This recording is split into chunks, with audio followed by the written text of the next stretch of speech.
Welcome back, guys. This is my 2005 Supercharge VZ Alloytec.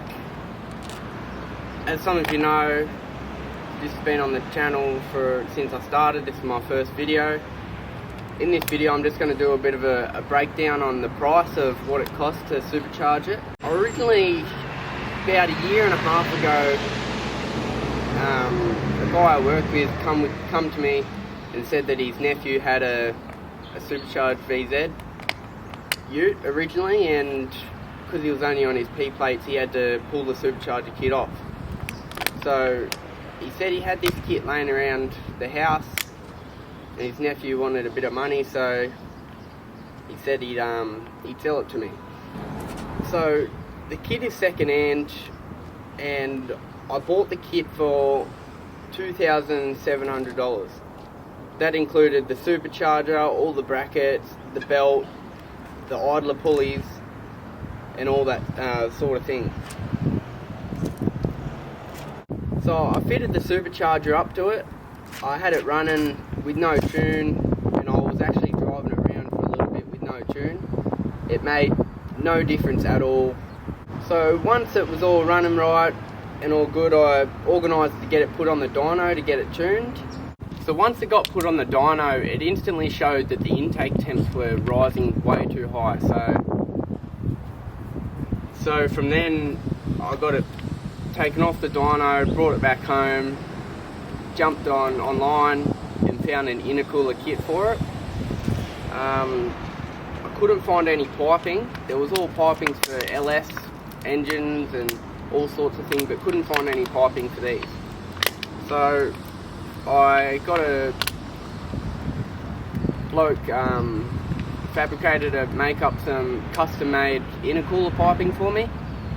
So between the intercooler and the piping, the intercooler was about $200 and the custom made piping was about $500. The guy that made the piping done an amazing job with it and fitted in places where I wouldn't think piping would be able to go.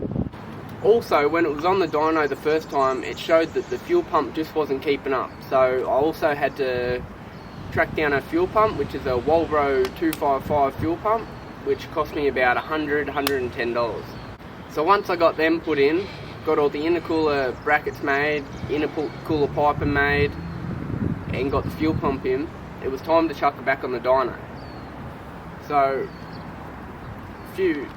a few weeks went by, got it back on the dyno, and instantly it was so much better. The car just kept fighting against the tuner, and there was a lot of dramas to get this thing where it is today. So currently we're at $2,700 for the kit,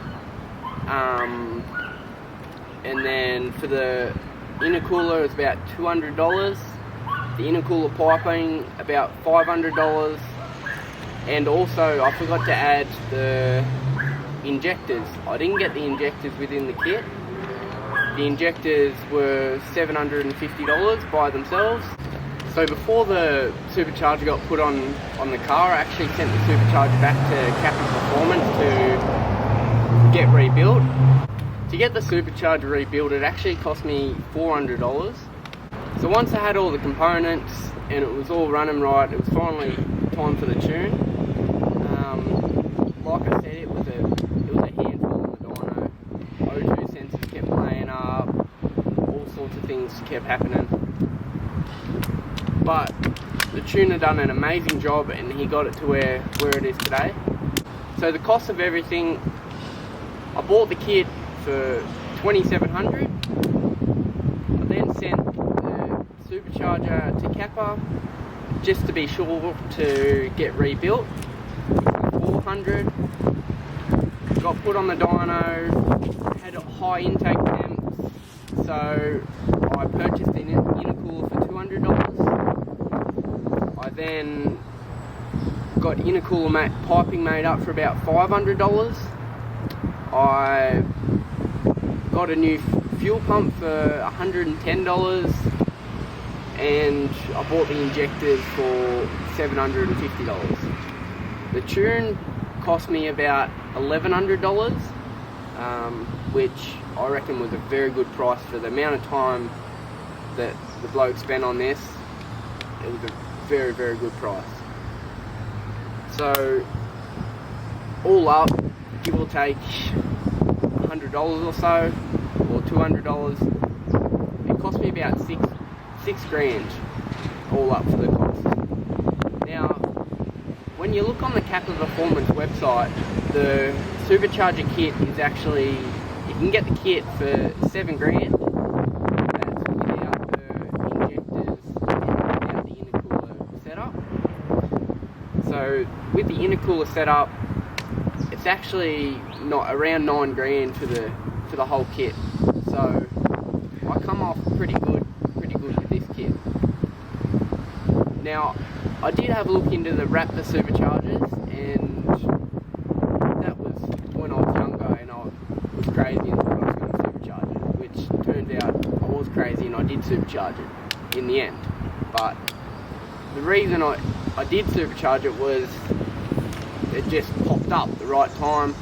I had the money there, I bought the kit, and a year later we're here. So that being said, six grand is about the final price of where we sit today with the supercharger kit.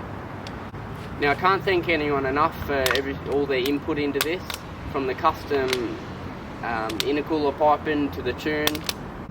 Online, the Kappa Performance website has very good and thorough instructions into putting this on. So if I was to recommend you'd be able to do the kit at home, I'd say you'd do a very good job. It's just the little knick-knack things that are the hardest part.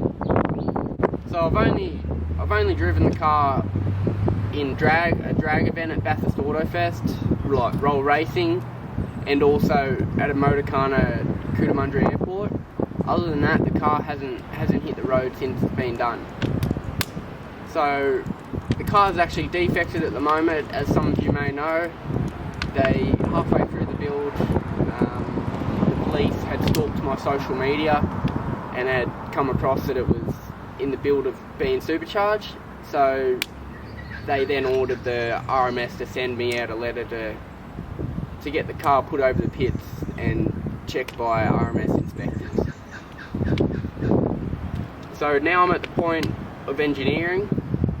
I get my license back in 5 weeks after losing it for 12 months. So that's exciting, but the car can't be driven till I'm on my full license by me. So that's still another 2 years away. So there's some track days and things I'm going to do in it, but I am looking to get everything engineered on it so I can have my missus so she can drive it, so my dad can drive it, just so it's out on the road. Because even from the passenger seat, I want to experience this thing on the road. And I want to get it out, I want to take it to a couple of show and shines, I want to show it off. I've built it, I've spent $6 grand on it, and it's just been sitting in the shed. So it's something I want to get out and about and show people what the work, like what I can do, what I can build on my car. I've also had new interior put in it. For some of you that don't watch my channel, I'll put that in. It's on airbag suspension in the rear, but I think I've decided I might, just for engineering purposes, might pull the airbags out of the rear and put springs back in it, just purely to get it engineered, leave it for a few months, and then later on down the track, going to keep the airbag kit, and I'll probably put the airbags back in it. So I've got another video coming up soon. I just put, before this I put new stereo in it, a new head unit, and had discovered something with my sound system not working properly, so you'll see that in the next video, and I'll be getting things fixed on it. So thanks for watching, and I'll see you in the next video.